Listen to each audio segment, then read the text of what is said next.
Salut tout le monde, j'espère que vous allez bien. On va faire des disclaimers avant de commencer cette vidéo de revue de livres. Je m'excuse pour ma tête parce que j'ai les cheveux gras. Je viens juste de sortir la douche mais j'ai les cheveux gras parce que demain c'est ma journée aux cheveux gras. Parce que pour la coiffure que j'ai besoin de faire pour demain, il faut que j'ai les cheveux gras. Bref. Et je m'excuse aussi pour les prix qu'il y a dehors parce que nous sommes en été, il y a des vacances, c'est les vacances et du coup maintenant tout le monde est dans la piscine jusqu'à très tard et du coup on les entend rigoler, bref et tout, tralala. Bref. Aujourd'hui, on va se retrouver pour un oral, oui, je pense à demain parce que demain j'ai un oral, super. Je voulais dire, on se retrouve pour une revue de la saga d'Hadès, le tome 1, parce que j'ai le tome 2 sur moi, mais je l'ai toujours pas lu parce que je l'ai reçu hier en cadeau. Et du coup, j'ai Hadès et Perséphone, la saga du point de vue de Perséphone. Donc cela c'est point de vue Perséphone, ça c'est point de vue Hadès qui est sorti il y a pas longtemps. D'ailleurs le tome 2 est sorti le 7 juin, donc pas vraiment longtemps, faut que je me renseigne quand sort le tome 3. Bref, du coup on va commencer tout de suite. On pose Hadès, la saga juste à côté et on va commencer avec Hadès et Perséphone. Je tiens à préciser que dans mes revues il n'y aura que du spoil parce que je sais pas faire une revue sans spoiler. Le livre a failli tomber. Bref. Commençons. On va commencer par le tome 1, 2 et 3 pour mettre les choses en base. Qui est-ce Hadès et Perséphone? Hadès et Perséphone sont des dieux et des déesses de la mythologie grecque, donc ça remonte à voilà des années quoi. Et du coup, Hadès est la fille d'Étémère, qui est en plus la déesse du printemps. C'est pas d'Étémère qui est la déesse du printemps, c'est Perséphone d'Étémère, je sais plus quelle déesse elle est, mais il ne précise pas dans le bouquin. Ensuite, Hadès est le dieu des enfers, donc dieu des morts. Ça veut dire qu'il accueille les mortels qui meurent en enfer. Parce que je crois qu'il n'y a pas de paradis, je suis pas sûre. Là, je suis pas trop calée. Je me suis renseignée, mais je suis pas trop calée quand même. Je suis pas prof de mythologique. Je suis pas prof de grec. Je sais pas si on parle de ça, si on fait grec, je sais pas. Bref, et du coup, ils vont avoir une histoire d'amour qui vont se dérouler dans cet tome 3. Et je vous rappelle, rempli de spoil parce que je vais pas aller de main forte, je vais donner mon avis en spoilant. Parce que je sais qu'il y en a qui aiment bien regarder des revues de bouquins. Sans spoil pour savoir si les gens ils ont aimé, mais moi il y a que du spoil, je suis désolée, mais quand j'explique quelque chose, il faut que je spoil. Bref, j'ai spoil, alors peut-être que c'est spoil que ça dit, mais pour moi c'est spoil. Bref, on va commencer. Alors là, je suis sur le tome 3. Allez, tome 1. Tome 1, on retrouve Hadès et Perséphone. Hadès, du coup, elle déménage, elle déménage, elle s'installe à Athènes pour éviter sa mère, avec son ami. Du coup, les journalistes chez les mortels, et du coup, j'ai beaucoup du coup, je suis désolée. Bref, elles vont aller en boîte de nuit. La boîte de nuit, bien sûr, de Hadès, où il faut être convié pour y aller, mais elle n'est pas conviée. C'est son amie qui est conviée, mais elle l'emmène quand même si de base, elle est pas trop sûre parce qu'elle a peur de sa mère. Donc par la suite, grâce à une dame dans le livre, elle a pu rencontrer Hadès parce que pour le rencontrer, il faut un code, et pour le code, je crois qu'il faut être convié. Bref, ils se le rencontrent, ils sont à Paris, et leur histoire d'amour commence par celui-ci, parce que quand je parlerai du point de vue d'Hadès, on comprendra mieux pourquoi il acceptait quand même.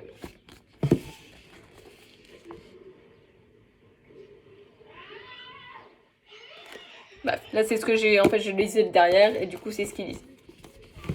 Dans le tome de la relation de Hadès et Perséphone est devenue publique, que ce soit les dieux, les déesses, tout ce qu'on, les nymphes, bref, tout ce qu'on peut expliquer de ce livre, de ce monde, tout le monde est au courant. Parce que déjà de base, Perséphone est journaliste, donc elle a des collègues journalistes, bref, on peut s'imaginer, je m'en rappelle plus, mais je crois qu'ils se sont imaginés les choses, bref, elle est devenue publique parce qu'on les a vus aussi beaucoup traîner ensemble, et puis elle a fait des articles sur lui, bref, tout le tralala, puis il y a eu une obligation qui se voit enfin.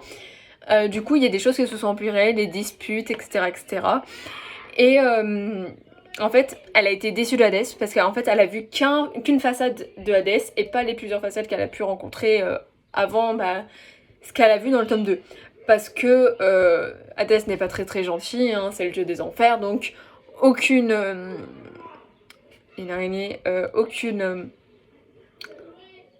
compassion pour certains morts qui vont se passer, par exemple pour une de ses amies où elle a réussi à la faire ressusciter grâce à le dieu des champs, donc je sais plus c'est lequel, je crois que c'est Zeus ou Poséidon, je sais pas, parce que Zeus il fait beaucoup de choses, donc si c'est encore lui, bref, je sais plus. Mais bref, du coup, Hadès va être très très méchant avec avec Perséphone, mais ils vont quand même se pardonner encore en baisant, parce qu'il faut pas oublier que c'est une saga où ils baisent beaucoup, on va pas se le mentir. Bref, malgré ça, elle va venir reine des enfers, parce qu'ils vont quand même rester amoureux, ils vont avoir quand même une histoire d'amour, et vraiment, voilà. Plein de plot twists où je me rappelle vraiment plus trop, j'ai des idées mais je préfère pas les dire au cas où je dis des conneries, parce que ça se trouve j'en ai dit depuis tout à l'heure et ça fait quand même un bon mois je les ai finis, bref. Dans le tome 3, Hadès et Perséphone sont enfin fiancés et du coup, entre guillemets, c'est la reine des enfers parce que les nymphes et les morts voient déjà Perséphone comme la reine des enfers parce qu'elle est tellement sympa avec elle, que pour eux c'est la reine. Et les moires, ils le disent, les moires qu'est-ce que c'est? C'est ceux qui lisent l'avenir d'Hadès et de d'autres personnes. Mais malgré ça, ils sont peut-être fiancés, mais il y a une personne qui doit dire oui ou non à ses fiançailles pour qu'ils se marient. Ils peuvent se fiancer, mais pour se marier, il faut demander de l'autorisation à Zeus. Ok. Ok, du coup, si je me rappelle bien, c'est dans le tome 3, donc celui-là, où il y a une mise en garde, parce que celui-là est un peu plus coriace que les premiers. Les deux premiers. Du coup, ce livre contient des scènes références au suicide, etc., etc. Et pourquoi? Je vous ai expliqué. Bon, je vous ai dit, c'est plein de spoil, donc c'est spoilé. Il va y avoir un demi-dieu qui va attaquer Perséphone en essayant de la violer et elle va faire des rêves sur ça, dont Hadès va essayer de la consoler, etc., etc. Parce qu'en fait, elle a peur qu'à chaque fois que ses rêves soient devenus une réalité. Dans le 33 aussi, elle rêve que Hadès la trompe avec je ne sais plus qui, mais en fait, c'est totalement faux. C'est des rêves qu'elle se fait. Bref.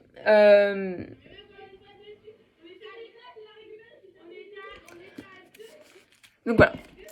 Quand le certain dieu a accepté l'amour entre Hadès et Perséphone, donc le mariage et tout, ils ont fait un dilemme.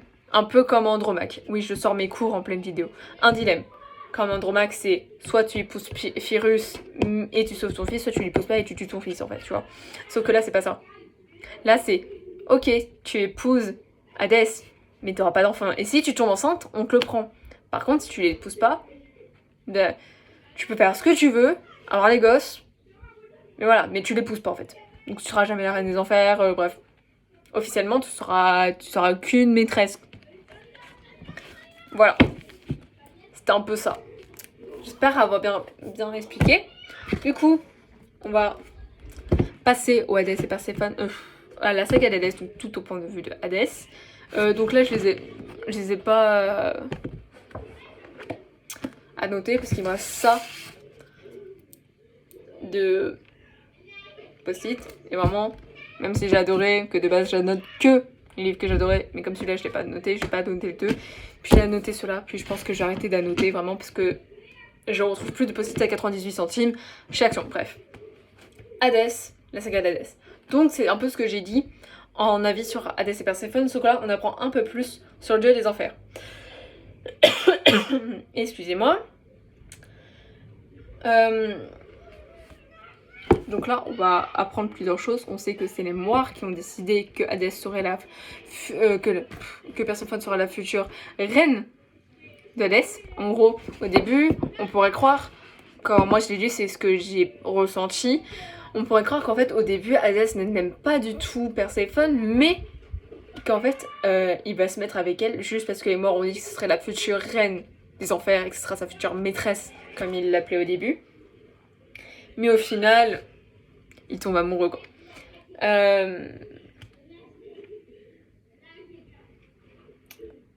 Bref, après, du coup, il parle à peu près... C'est les mêmes scènes, sauf qu'on voit des choses en plus sur Hadès. Voilà, j'ai rien d'autre à rajouter parce que j'ai tout dit dans le tome 1. Et voilà. Parce qu'en fait, ça représente le tome 1, mais du point de vue d'Hadès, comme je vous ai dit. On voit juste des choses un peu différentes. Oh, c'est l'heure du biréel, bref. J'ai rien d'autre à dire. Voilà. C'était un peu gênant pour le tome 1, parce que j'ai vraiment pas trop de choses à faire, puis ça allait. hyper longtemps. Il m'a pas marqué comme les ADC Persephone m'ont marqué. Mais voilà, donc ma prochaine lecture c'est la Hades, la saga, le tome 2. Et vraiment les couvertures elles sont beaucoup trop belles. Et petit truc en plus, ils ont pas changé la couverture pour les poches. C'est incroyable. En plus, c'est peut-être des livres de cul comme diraient certains. Moi j'en ai pas trouvé qu'il y en avait beaucoup à part dans le 3.